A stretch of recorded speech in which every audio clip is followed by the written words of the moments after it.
बहुत ही इंपॉर्टेंट खबर है। वक्फ बिल पास होने पर जश्न मनाया जा रहा है।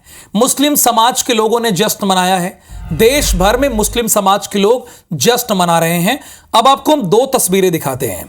ये जो पहली तस्वीर है उत्तर प्रदेश के अलीगढ़ से है और दूसरी तस्वीर जो आप देख रहे हैं जोधपुर राजस्थान से है। ये तो सिर्फ दो जगहों की तस्वीरें हैं। इसके अतिरिक्त पूरे देश भर में कई ऐसे मुस्लिम बाहर निकल कर आए, संगठन निकल कर आए हैं जो जैसे ही वक्फ बिल संशोधन पास हुआ राज्यसभा में, चूंकि अब इसका कानून बनना तय है, बस फॉर्मेलिटी रह गई है। राष्ट्रपति जैसे ही सिग्नेचर करेंगी ये कानून बन जाएगा। वक्फ बिल पास होने पर इंदौर में भी जश्न मनाया गया। संतों ने सरकार का धन्यवाद किया है। हाथों में तख्तियां लेकर संत यहां पर पहुंचे हुए हैं। प्रधानमंत्री और सांसदों का धन्यवाद दिया गया है। राजवाड़ा पर मिठाई बांटी गई है। देखिए राजवाड़ा में आमतौर पर इस तरह की तस्वीरें आपको देखने को मिलती है, क्योंकि इंदौर शहर जो है वो देश के साथ कदम से कदम मिलाकर चलने में यकीन रखता है। सबसे पहले तस्वीरें हम आपको दिखा रहे हैं। तमाम संत यहां पर पहुंचे हुए हैं। उन्होंने देश के प्रधानमंत्री नरेंद्र मोदी का धन्यवाद दिया है और साथ ही साथ सांसदों का धन्यवाद दिया है। कल राज्यसभा में 12 घंटे चर्चा चली। पता है, जब हम और आप सो रहे होंगे, बहुत सारे लोग सो रहे होंगे, क्योंकि मुझे तैयारी करनी थी न्यूज़ की, इसलिए मैं जग रहा था। 2:33 पर राज्यसभा में ये बिल पास हुआ है। लोकसभा में तो पास हो ही गया था इसके पहले और राज्यसभा में भी ये बिल पास हो गया है रात 2:33 पर। इंदौर में क्या माहौल है, राजवाड़ा में क्या माहौल है और कौन कौन जश्न मना रहे हैं, क्या कहते हुए जश्न मना रहे हैं, क्या मुस्लिम समुदाय के लोग भी इसमें हैं, ये अंशुल मुकाती आपको बताएंगे। संत तो हैं, चूंकि अंशुल ने ही मुझे बताया था, वो मैंने बता दिया। अब अंशुल ग्राउंड पर है और लोगों से बात भी कीजिए। किस बात की खुशी है, क्यों आप सेलिब्रेट कर रहे हैं, इससे क्या बदल जाएगा देश में, ये भी जरा पूछिएगा।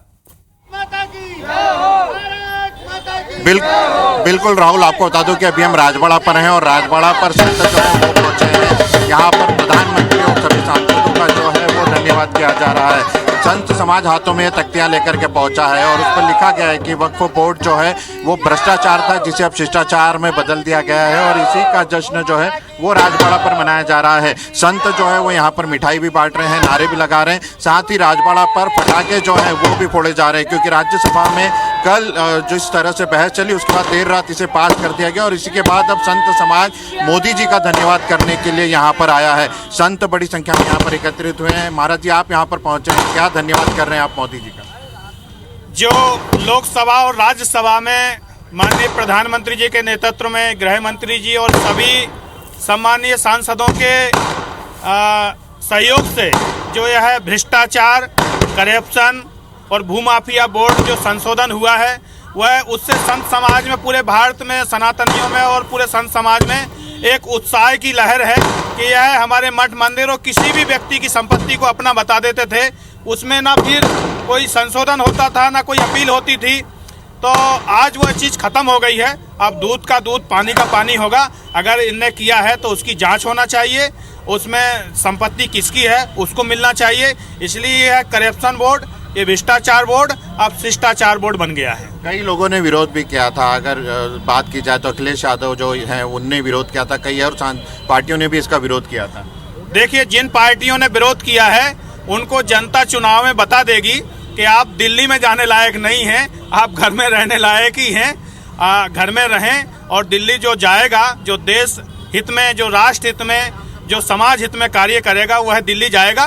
तो जो सनातनी जनता है वह निश्चित करके बता देगी कि आपने जो सनातन धर्म, राष्ट्र हित, भारत के हित में जो विपक्ष में वोट किया है और आप जाने लायक नहीं है। दूसरी बात, आप अखिलेश यादव का नाम लिए, तो अखिलेश यादव तो इस समय उनको तो जो है ना यहाँ बाणगंगा में पागल खाना है, उसमें आकर के कुछ दिन भर्ती हो जाना चाहिए। एक सवाल ये भी पूछिए अंशुल कि आप संतों का अगला कदम क्या है कि मठ और मंदिर सरकार के नियंत्रण से मुक्त होना चाहिए, क्या आप लोग की ये भी मांग है? अब अगला स्टेप क्या है, आप क्या चाहते हैं?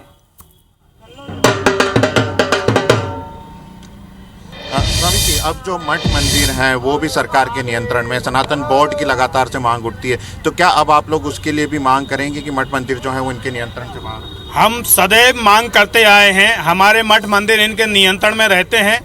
हमने पहले ही कहा है, सब साधु संतों ने कहा है हमारे महंतों ने कहा है, महामंडलेश्वरों ने कहा है, एक सनातन बोर्ड आप बनाइए ताकि सनातन धर्म की जितनी भी संपत्तियां हैं वह भी सनातन धर्म के लोगों के संरक्षित में रह सकें, फल फूल सकें। वैसे तो सनातन बोर्ड पर एक राय क्यों नहीं बन पा रही है? महाकुंभ में भी एक राय नहीं बनी। कानून है, हम कानून के दायरे में उन संपत्तियों को रखे हुए हैं, लेकिन फिर भी एक हम लोग सब सनातन बोर्ड की मांग करते हैं कि एक सनातन बोर्ड बने ताकि वह संपत्ति और सनातन धर्मियों को अच्छे से सुरक्षित रखा जा सके। स्वामी जी, महाकुंभ में भी सनातन बोर्ड की बात हुई थी, इस पर एक राय क्यों नहीं बन पा रही है? अलग अलग राय इसमें निकल के आ रही है। संत जो है सनातन बोर्ड की मांग कर रहे हैं, लेकिन कुछ लोग हैं जो वो कह रहे हैं कि नहीं, सरकार के अधीन में ही रहे।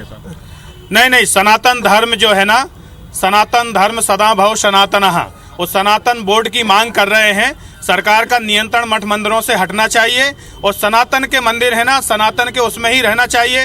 भाई वक्फ बोर्ड तो आपने कब बनाया है? उसके लिए सारी सुविधाएं, और हम सनातनी साधु संतों महात्माओं को, मठ मंदिरों को कोई सुविधाएं नहीं। तो देखिए एक सवाल और उठ खड़ा हुआ।